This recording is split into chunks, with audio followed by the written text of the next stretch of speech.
I think it's great that Balance for Better is the theme of this International Women's Day, because what it says to me is that we're aiming for genuine equality.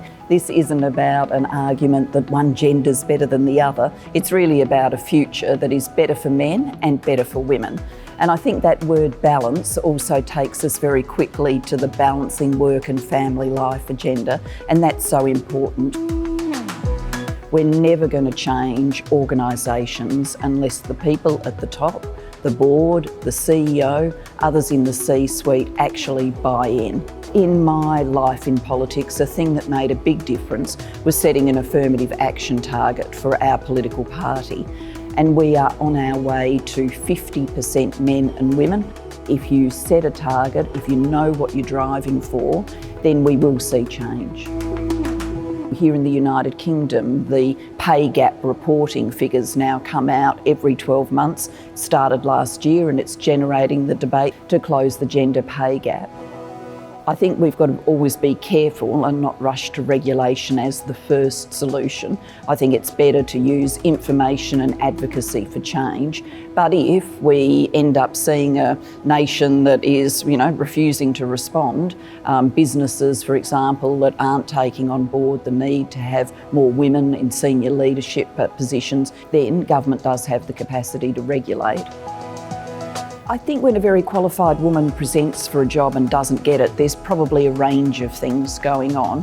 One, unconscious bias by the selection panel. Second, I think, the structure and the way selection processes are done can often not be of equal impact for women. So making sure there's women on the panel, ensuring that there hasn't been a streaming out of women's CVs. And then I think there are some things about women's behaviour that they perhaps have been socialised not to be as assertive. And we do know from the research that women do hold themselves back, that if a job requires 10 skills, a man will apply if he can do 6 of them, whereas the woman won't apply unless she can painstakingly tick all 10. So I do think that there's a balanced agenda here between structural change about how we do selection and also some support for women. When we look at our current societies, overwhelmingly it's men who have the positions of power. So we're never going to see gender equality unless men step forward as champions of change. We do need to see men engaged with the equality agenda and prepared to use the power that comes with their leadership to drive change. Fortunately, we are seeing a lot of that in the business community. Often they're motivated by being the father of daughters and wanting to leave a world to the next generation where their daughters are going to have an equal chance. But whatever the motivation, what matters is that they're using their energy and enthusiasm to change their businesses. I think for women around the world, no matter what kind of career they want, my advice would be to be very clear about their sense of purpose and what it is that they want to achieve with their life. I'm very optimistic about the next generation of women. I'm very optimistic about what they're going to achieve.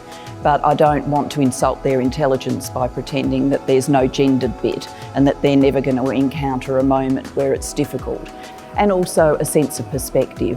We live in an age where you don't have to be in the public square as a politician or whatever to see very harsh things said about yourself. Social media, unfortunately, has brought that kind of cruelty into many people's lives. And I think it's really important to have a sense of self that is more developed than feeling crushed by the latest, insult or adverse comment.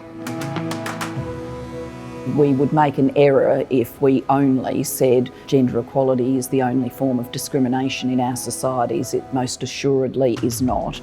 That doesn't mean that it isn't a noble cause to be trying to create a more equal society, but as we do so, we've got to be very thoughtful about how these different forms of discrimination intersect and make each other worse.